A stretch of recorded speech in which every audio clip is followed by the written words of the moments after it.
Welcome to my channel learn with study. दोस्तों, आज हम नया टॉपिक स्टार्ट कर रहे हैं एडवांस मैथ, जिसमें हम देखेंगे नंबर सिस्टम और अलजेब्रा को साथ लेके चलेंगे।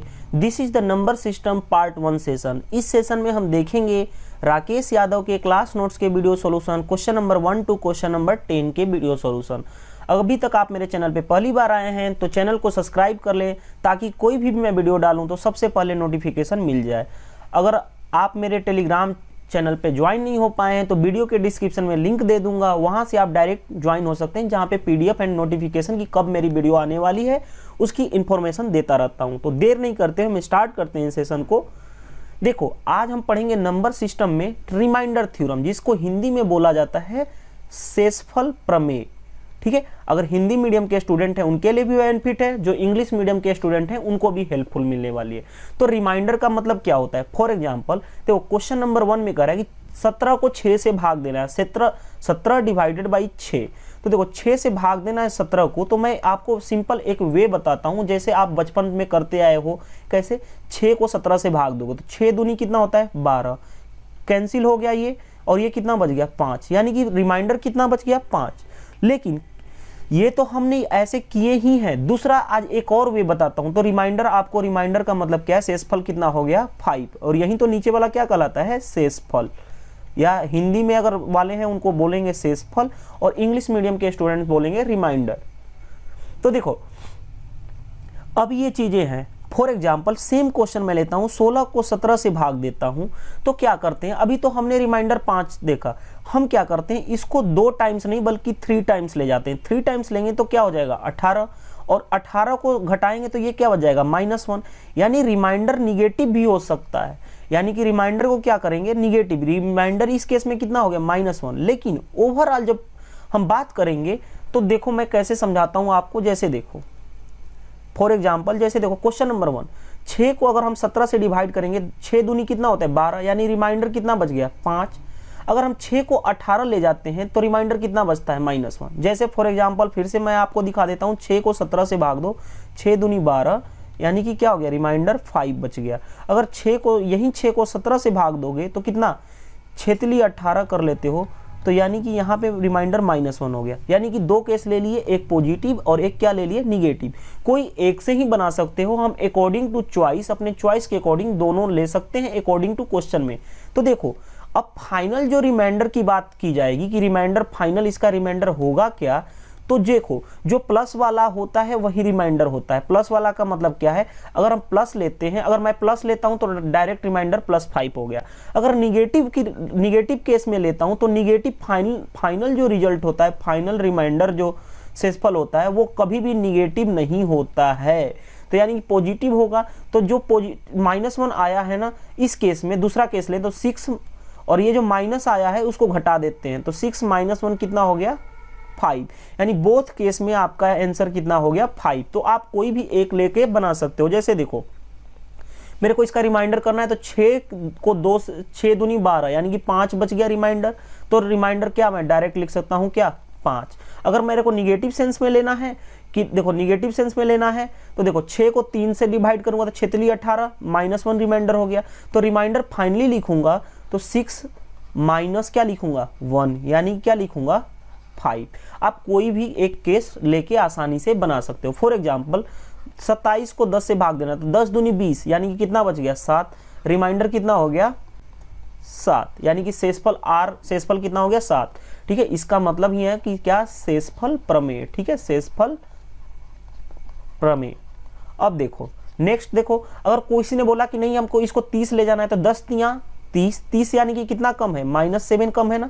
देखो 27 को 10 से भाग करना है तो 10 तियां 30 अगर हम ले लेते हैं तो 10 तियां 30, यानी कि कितना हो जाएगा तुम्हारा? -3 होगा। क्योंकि देखो 30 में 27 को घटाओगे तो कितना हो जाएगा? -3 हो जाएगा। लेकिन इसमें हम उल्टा घटा रहे हैं, 27 में से -3। यानी रिमाइंडर अगर इस केस की बात करें, अगर इस केस में भी तो 7 आएगा। अगर इस केस के हम निगेटिव को लेके चलें तो निगेटिव में मैंने बताया था ना, जो नीचे वाला है 10, उसमें से जो ऊपर वाला है -3 उसको घटा लो। यानी कि दोनों केस में क्या हो गया? रिमाइंडर सेम होता है। यानी कि रिमाइंडर कभी भी हम जब फाइनल की बात करेंगे तो निगेटिव नहीं लेंगे। निगेटिव या प्लस भी का मतलब निगेटिव नहीं लेंगे। हमेशा रिमाइंडर फाइनल की बात करेंगे वो क्या लेंगे? हम पॉजिटिव। ठीक है, ये इसका मतलब है क्या, निगेटिव नहीं लेंगे, माइनस नहीं लेंगे, हमेशा क्या लेंगे, पॉजिटिव लेंगे। ठीक है, अब देखो इसको बताओ, इसको भाग करना है, तो इसको भाग करना है तो सिंपल क्वेश्चन है ये। तो देखो 5 को 3, देखो 5 को 3 में भाग करोगे कभी जाएगा नहीं, यानी कि रिमाइंडर कितना हो गया, +3 हो गया। अगर निगेटिव के सेंस में लेना तो 5 एक आई 5, यानी कि रिमाइंडर कितना हो गया, -2। अब दोनों के रिमाइंडर रियल में क्या होता है, प्लस वाला होता है, यानी कि +3 हो गया। अगर निगेटिव की बात किया जाए, इस केस में बात किया जाए -2 के केस में, तो 5 में से 2 घटा लो, 5 - 2 यानी क्या हो गया, 3। लेकिन हम जब क्वेश्चन बनाएंगे अकॉर्डिंग टू अपनी सहूलियत कोई भी ले सकते हैं, लेकिन कोई एक लेके करेंगे। ठीक है, जैसे देखो 9 को डिवाइड कर 9 को डिवाइड करना है 13 से, यानी कि रिमाइंडर कितना हो गया, +9 भाग नहीं जाएगा, नहीं जो बचा है वो रिमाइंडर हो गया। अगर मैं 13 का 13 लेता हूं तो -4 आ गया, रिमाइंडर दोनों केस में क्या हो गया, 9 हो गया। अगर इस केस में तो 9 होगा ही, इस केस की बात किया जाए तो 13 में से 4 घटा लो, 13 में से 4 भी घटाओगे तो क्या बन जाएगा, 9। देखो 13 को 9 से भाग देना है, तो देखो 9 एक आई 9, यानी कि +4 हो गया, रिमाइंडर क्या आ गया, 4। अगर निगेटिव सेंस में लें तो 9 दूनी 18, 18 यानी कि 13 5 कितना हो गया, 18, यानी रिमाइंडर इस केस में लेना है तो 9 - 5 यानी क्या हो गया, 4। उसी तरह देखो 49 है, 49 को मैं इस तरह से करता हूँ, देखो 9 × 5 = 45, यानी कि कितना हो गया, 4 रिमाइंडर हो गया। उसी तरह अगर इसको मैं करता हूँ 9 × 6 = 54, 54 में से तो कितना हो गया, -5। ठीक है, तो रिमाइंडर दोनों केस में कितना हो जाएगा, इस केस में पॉजिटिव वाले में तो 4 ही होगा। अगर निगेटिव वाले सेंस लिया जाए तो 9 - 5, 9 - 5 निगेटिव वाले सेंस में लिया जाए तो भी क्या आएगा, आंसर 4। यानी इच केस में आपको रिमाइंडर फाइनल हमेशा क्या लेते हैं, पॉजिटिव लेते हैं। ठीक है, नेक्स्ट देखो क्वेश्चन नंबर 7। अब जैसे देखो इस तरह से क्वेश्चन आ जाए कि इसका रिमाइंडर क्या है, तो हम अलग अलग रिमाइंडर निकालेंगे। अलग अलग का मतलब जैसे देखो अभी हम क्या करते हैं, जैसे देखो 9 × 5 = 49 को डिवाइड करो। देखो एक बार मैं फिर से समझा देता हूं, देखो कैसे हम कर रहे हैं। 9 × 5 = 45, यानी कि क्या हो गया, रिमाइंडर क्या बचा, 4। तो देखो रिमाइंडर यहाँ क्या बच गया, +4। अब देखो 9 का भाग करना है 65 में, 9 का भाग करना है 65 में, तो देखो 9 × 7 कितना होता है, 63, यानी रिमाइंडर कितना बचा, 2, यानी कि ये कितना हो गया, +2। ठीक है, तो देखो अब दूसरी चीज मैं एक सेकेंड इरेज कर दूं इसको, देखो ताकि आसानी से आपको समझा सकूं।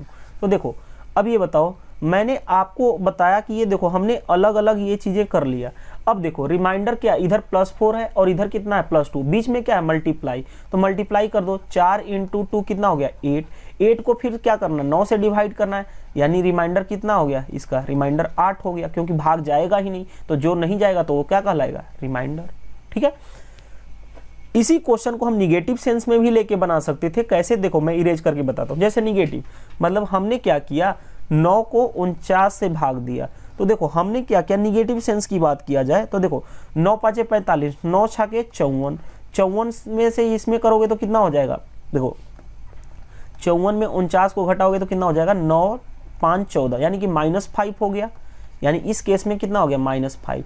अगर दूसरी केस में की बात करी जाए, 9 को भागा 65 में करना है, तो 9 × 7 = 63, 9 × 8 = 72, 72 कर लो। तो अगर 72 को 65 में घटाओगे तो कितना हो जाएगा, 7, यानी कि -7, यानी कि माइनस। निगेटिव की सेंस की बात की जाए, हम चेक कर रहे हैं दोनों केस में आंसर आएगा कि नहीं। देखो 5 और 7 में मल्टीप्लाई करोगे कितना हो जाएगा, 5 × 7 35, और निगेटिव को मल्टीप्लाई करोगे निगेटिव से क्या बन जाता है, पॉजिटिव। ठीक है, तो ये चीजें याद रखनी है। 35 डिवाइडेड बाई क्या, 9, 9 चौके 36। अब देखो 9 चौके 36, -1 रिमाइंडर, यानी कि फिर अगर रिमाइंडर लिखना है तो क्या करोगे, 9 निगेटिव तो होता नहीं, तो 9 - 1 यानी क्या हो गया, 8।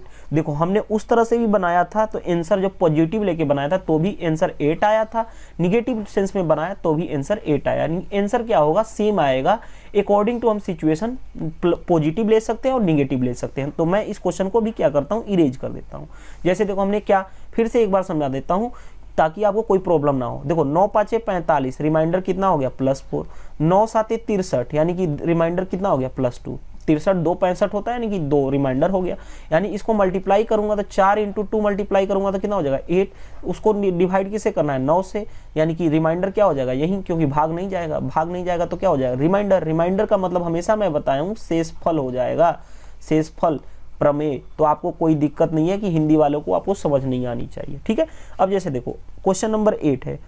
8 को अगर मैं करता हूँ, देखो 8 को मैं करता हूँ 9 × 7 = 63 +2, यानी रिमाइंडर कितना हो गया तुम्हारा 2। अगर निगेटिव सेंस की बात की जाती तो 9 7 63, ठीक है, 9 8 72, 72 में से 50, देखो 72 में से 65 घटाता तो कितना हो जाता 7, यानी कि -7 हो जाता। मैं क्या कर रहा हूँ निगेटिव, मतलब अगर नहीं समझ में आता 9 को भाग करो 65 में, एक तो वे है कि 9 7 63 कट गया, 2 रिमाइंडर, तो ये तो हमने कर लिया। अगर 9 को भाग करना है 65 से तो देखो 9 8 72, 72 ले लिया, यानी कि -7 हो गया, -7। इस केस में भी रिमाइंडर कितना आ जाएगा 9 में से, मैंने बोला था जब निगेटिव हो ये तो क्या करते हैं घटा देते हैं, तो 9 - 7 कितना हो जाएगा 2, यानी दोनों केस में क्या रिमाइंडर सेम होगा। लेकिन हम कोई भी एक केस लेंगे, क्वेश्चन बनाएंगे तो या तो पॉजिटिव लेके चलेंगे या तो निगेटिव लेके चलेंगे, क्वेश्चन के अकॉर्डिंग, मतलब दोनों ले सकते हैं, ठीक है। लेकिन एक क्वेश्चन, जैसे ये क्वेश्चन है, इसमें कोई एक लेके ही बनाएंगे। अब जैसे देखो नेक्स्ट ये क्वेश्चन है, इस क्वेश्चन में देखो ये बताओ, मैं आपको बोलूं, देखो कितना आसानी से बना लेंगे। देखो रिमाइंडर निकालना है हमें, इसका रिमाइंडर क्या होगा, तो रिमाइंडर का मतलब क्या 8 7 56 होता है, यानी कि -2, 9 8 72 होता है, 8 9 72 होता है, यानी कि रिमाइंडर +1। अब देखो -1 और +1 मल्टीप्लाई करोगे तो कितना हो जाएगा -2, देखो माइनस इंटू प्लस मल्टीप्लाई करोगे तो रिजल्ट क्या होता है निगेटिव, यानी कि -2 + 1 मल्टीप्लाई करोगे, बीच में क्या है मल्टीप्लाई का सिंबल है, तो मल्टीप्लाई करोगे -2 डिवाइडेड बाई 8, तो रिमाइंडर अब निगेटिव हो नहीं सकता। तो रिमाइंडर मैंने आपको बताया था, इस केस में क्या करोगे 8 - 2, यानी क्या हो जाएगा रिमाइंडर 6, तो तुम्हारा रिमाइंडर कितना आ गया 6, ठीक है। तो इस तरह से आप क्वेश्चन बना सकते हो। इसी क्वेश्चन को देखो फिर से मैं आपको एक चीज तरह से समझाता हूँ। जैसे देखो यही क्वेश्चन है ना, मैं कलर चेंज कर लेता हूँ। जैसे देखो क्वेश्चन यही है ना आपका कि 54 इंटू क्या 73 डिवाइडेड बाई 8। हम क्या करते हैं रिमाइंडर पॉजिटिव लेके चलते हैं, पॉजिटिव लेके चलेंगे तो जैसे मैं देखो कलर चेंज करके आपको बता दूं, देखो 8 7 56 होता है, लेकिन 56 तो निगेटिव के सेंस में चला जाएगा, तो आप क्या करो 8 8 64, देखो 8 54 है ना, 54 को भाग करो 8 से, तो 8 को क्या करोगे, देखो 8 7 56, 8 6 48, 48 करोगे तो ये कितना हो जाएगा 6, यानी रिमाइंडर कितना बच गया +6। इधर करोगे तो 8 9 72, यानी कि रिमाइंडर कितना हो गया +1, यानी दोनों को मल्टीप्लाई करोगे 6 × 1, यानी कि रिमाइंडर 6 को 8 से डिवाइड करना, यानी रिमाइंडर यही तो हो जाएगा, भाग नहीं जाएगा तो क्या बन जाएगा रिमाइंडर। देखो दोनों केस में 6 आया रिमाइंडर, देखो इस केस में हमने निगेटिव सेंस से लेके बनाया तो भी 6 आया, और इस केस में हमने पॉजिटिव सेंस को लेके बनाया तो भी 6 आया, यानी फाइनल आपका रिजल्ट पे कोई प्रभाव नहीं पड़ेगा, ठीक है। तो देखो हम इसको इरेज कर देते हैं ताकि आपको क्लियर हो जाए। अब देखो हमने क्वेश्चन ये भी बना लिया, क्वेश्चन नंबर 7 बना लिया, क्वेश्चन नंबर 8 बना लिया, क्वेश्चन नंबर 9। अब क्वेश्चन नंबर 10 की बात किया जाए, देखो क्वेश्चन नंबर 10 क्या कर रहा है कि 17 से डिवाइड करना है। तो देखो 17 से डिवाइड करो, 17 × 17, 17 दूनी 24, 17 × 51, यानी 53 है, यानी कि +2 हो गया। यहाँ की बात किया जाए, देखो 17 × 17, अब 17 दूनी 34 ना लेके 17 × 51 ले लो, 51 लोगे तो कितना हो जाएगा 49, 2 -2 हो जाएगा क्योंकि हमने ज्यादा ले लिया। अब देखो 17 चौके 68, 17 5 85 क्यों ले रहे हैं, क्योंकि आसानी से बना सकते हैं, -2 हो गया। अब 17 × 17, यानी कि रिमाइंडर यहाँ पे किस क्या बन गया +1। यहाँ तक समझ में आ गया। कभी हम निगेटिव सेंस में ले लेंगे, कभी positive, according to question of variation, ताकि हम क्वेश्चन आसानी में से ले सकें। अब मल्टीप्लाई करना है, देखो मल्टीप्लाई 2 में 2 का करोगे 4, 4 दूनी 8, 8 हो गया। देखो निगेटिव क्या बन जाएगा पॉजिटिव, और पॉजिटिव ऑलरेडी होगा, तो यानी कि 8 हो जाएगा। 8 आ गया, 8 को डिवाइड किससे करना है 17 से, तो 17 से डिवाइड करोगे तो रिमाइंडर क्या हो जाएगा, अगर भाग नहीं जाएगा तो यही रिमाइंडर हो जाएगा, रिमाइंडर क्या हो जाएगा 8। ये तुम्हारा क्या हो जाएगा आंसर। तो इस तरह से हमने आपको अभी क्या बताया, आपको देखो बेसिक रिमाइंडर थ्योरम आपको बता दिया। अभी पूरी रिमाइंडर थ्योरम बाकी है, रिमाइंडर पे कैसे क्वेश्चन आते हैं वो आगे वाले फिर पढ़ेंगे आगे वाले पार्ट में, लेकिन बेसिक जो चीजें थी वो चीज मैंने आपको समझा दिया। अब हम बात करते हैं, देखो फैक्ट से, देखो एक चीज मैं आपको फिर से समझाता हूं, कॉन्सेप्ट ऑफ फैक्टोरियल। फैक्टोरियल का मतलब क्या होता है, एक चीज याद रख लेना, फैक्टोरियल का ये सिंबल होता है, जैसे एज ए फैक्टोरियल n हो गया, n फैक्टोरियल ऐसे, ये फैक्टोरियल का सिंबल, ये वाला जो है इस फैक्टोरियल का सिंबल ऐसे और ऐसे दोनों हो सकता है फैक्टोरियल का सिंबल। तो एक चीज मैं आपको समझाता हूँ, फैक्टोरियल n का मतलब क्या होता है। फैक्टोरियल n का मतलब होता है n इंटू, ठीक है, एक कम करो इसे तो क्या हो जाएगा n-1 इंटू n-2, एक इससे भी कम करो, फिर इससे एक कम करो n-3, कहाँ तक जाएगा वो जाता है आपको 1 तक, ठीक है 1 तक।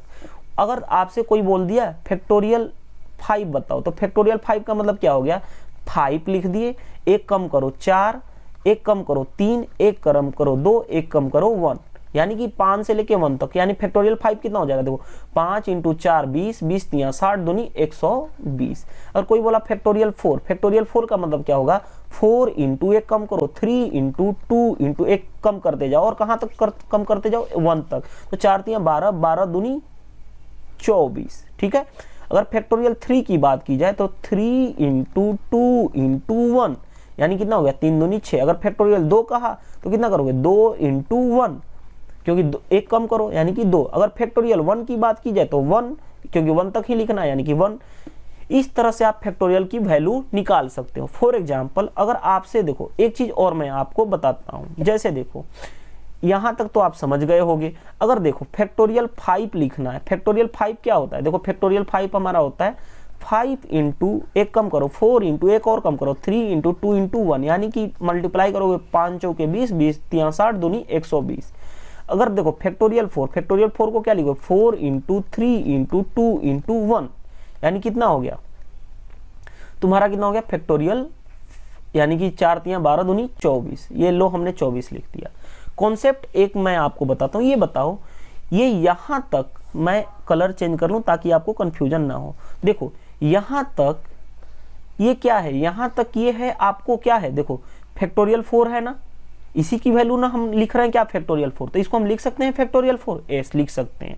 यानी इससे क्या रिजल्ट बनता है, जैसे देखो अगर फैक्टोरियल n को लिखना है तो n तो लिख देंगे और एक कम करेंगे उसका क्या लिख दें, फैक्टोरियल। फॉर एग्जांपल जैसे देखो मैं एक बार फिर से आपको इरेज करता हूं, जैसे समझाता हूं। जैसे देखो मैं क्वेश्चन का कलर चेंज कर लूं, जैसे देखो अगर फैक्टोरियल हमें 4 लिखना है तो हम क्या लिखते हैं, 4 × 3 × 2 × 1, यानी कितना होता है 4 × 12 दूनी 24। अगर हमें फैक्टोरियल 5 लिखना है तो क्या लिखते हैं, 5 × 4 × 3 × 2 × 1, यानी कि मल्टीप्लाई करोगे तो क्या हो जाएगा 120। तो देखो ये बताओ यहां से यहां तक वाला पोर्शन क्या है, यही तो है ना, फैक्टोरियल 4 की वैल्यू है ना, तो इसको क्या मैं रिप्लेस कर दूं, तो फैक्टोरियल 5 को क्या लिख सकता हूं, 5 × फैक्टोरियल 4। यहां तक समझ में आ गया। उसी तरह यानी कि ये जो फैक्टोरियल है 5 और एक कम करके उसका फैक्टोरियल लिख सकते हैं। जैसे अगर फैक्टोरियल 6 लिखना है तो मैं इस तरह भी लिख सकता हूं, फैक्टोरियल 6 का मतलब क्या हो गया, इस 6 लिखा और एक कम किया 5, और 5 का क्या लिख सकता हूं, फैक्टोरियल। अगर आपको 7 लिखना है तो इस तरह से भी लिख सकते हो, क्या 7 × 6 लिखो और एक इसका फैक्टोरियल लिख दो। तो बाकी चीजें क्या होती है इस तरह से चलती जाती है। तो इससे हमारा रिजल्ट क्या बना कि अगर फैक्टोरियल n को लिखना है तो n तो लिख लो, एक कम कर लो n-1 और इसका भी फैक्टोरियल लिख सकते हो। ठीक है, इस तरह से आपको समझ में आ गई होगी चीजें। अब जैसे देखो क्वेश्चन ऐसा ही क्वेश्चन बहुत पूछा जाता है, ऐसे क्वेश्चन पूछे जाते हैं। क्वेश्चन करेंगे factorial 1 plus factorial 2 plus factorial 3 plus factorial 4 plus dot dot factorial 1 इकाई दहाई सैकड़ा हजार 10,000 मतलब 1 लाख, 1 लाख का फैक्टोरियल हो तो शेषफल बताओ, यानी कि रिमाइंडर बताओ। रिमाइंडर क्या होगा इस क्वेश्चन का बताओ। जैसे देखो तो मैं आपको एक चीज बताता हूं, जैसे देखो फैक्टोरियल 1 की वैल्यू कितनी होती है, अगर अभी बताऊं फैक्टोरियल 1 की वैल्यू क्या होगी 1। फैक्टोरियल 2 की वैल्यू क्या लिखोगे 2 × 1 यानी कि 2। फैक्टोरियल 3 की वैल्यू क्या लिखोगे 3 × 2 × 1 यानी कि फैक्टोरियल की वैल्यू 6। अगर फैक्टोरियल 4 लिखा जाए तो क्या लिखोगे 4 × 3 × 2 × 1 यानी कितना हो जाए 4 × 12 दूनी 24, 24 हो गया। अब ये बताओ और फैक्टोरियल 5 लिखा जाए, फैक्टोरियल 5 तो क्या लिखोगे 5 × देखो 5 × फैक्टोरियल 4 लिख सकते हो, अभी मैंने बताया था ना लिखना ये चीजें। तो ये बताओ कि फैक्टोरियल 4 है, फैक्टोरियल 4 की वैल्यू क्या है 24। देखो 24 को 8 से आराम से डिवाइड हो जाएगा तो रिमाइंडर क्या बच जाएगा 0, यानी इसकी रिमाइंडर क्या होगी 0। अब देखो फैक्टोरियल 5 है, फैक्टोरियल 5 को भी लिख दिया हमने क्या फैक्टोरियल 4, यहां तक लिख दिया ना फैक्टोरियल 4, यानी कि इसमें भी क्या हो जाएगा रिमाइंडर 0। अगर फैक्टोरियल 6 की बात की जाए तो फैक्टोरियल 6 की बात किया जाए तो 6 × 5 × इसको फिर लिखना है तो फैक्टोरियल 4 लिख सकते हैं। तो ये भी क्या हो जाएगा रिमाइंडर क्या हो जाएगा 0, यानी कि आगे जितने भी आ जाएंगे सभी में फैक्टोरियल 4 मिल जाएगा, इसीलिए रिमाइंडर क्या हो जाएगी 0, क्योंकि आसानी से 8 से डिवाइड हो जाएगा। बचेगा क्या सिर्फ इधर, तो 1 का रिमाइंडर इसकी वैल्यू क्या होती है 1, और इसकी वैल्यू क्या होती है 2 और इसकी वैल्यू क्या होती है 6। ये तो भाग ही नहीं जाएगा, यानी इसका रिमाइंडर 1, इसका रिमाइंडर 2 और इसका रिमाइंडर 6, यानी जोड़ दोगे प्लस है ना तीनों के बीच, तो प्लस 2 1 कितना हो गया 3 3 6 9, यानी कि 9 को भाग करना पड़ेगा किससे 8 से, और 9 को भाग करोगे 8 से तो कितना बार में जाएगा एक बार में, यानी रिमाइंडर तुम्हारा क्या बन जाएगा सिर्फ 1। कैसे, अगर नहीं समझ में आता तो 8 इकाई 8, रिमाइंडर कितना हो गया +1, और यही तो होता है रिमाइंडर। जैसे 8 को 9 में भाग दे दो 8 इकाई 8, रिमाइंडर क्या हो गया, यही तो होता है शेषफल या रिमाइंडर। तो इस तरह से आप इस क्वेश्चंस को बहुत ही आसानी से कर सकते हो। अगर ये वीडियो आपको अच्छा लगता है तो आप मेरे वीडियो को लाइक करें। अगर आप मेरे चैनल पे पहली बार आए तो चैनल को सब्सक्राइब कर लें ताकि आपको रेगुलर अपडेट मिलती रहे, क्योंकि ऐसे ही मैं राकेश यादव के क्लास नोट्स के अर्थमेटिक के सभी टॉपिक्स में कंप्लीट करा चुका हूं। अब मैं एडवांस मैथ में मूव कर चुका हूं और मैं एडवांस मैथ भी मैं आपको कंप्लीट कराने वाला हूं। अगर वीडियो रियली में हेल्प मिलती है तो प्लीज लाइक शेयर और सब्सक्राइब जरूर करें। थैंक यू, बाय बाय, मिलते हैं नेक्स्ट पार्ट में।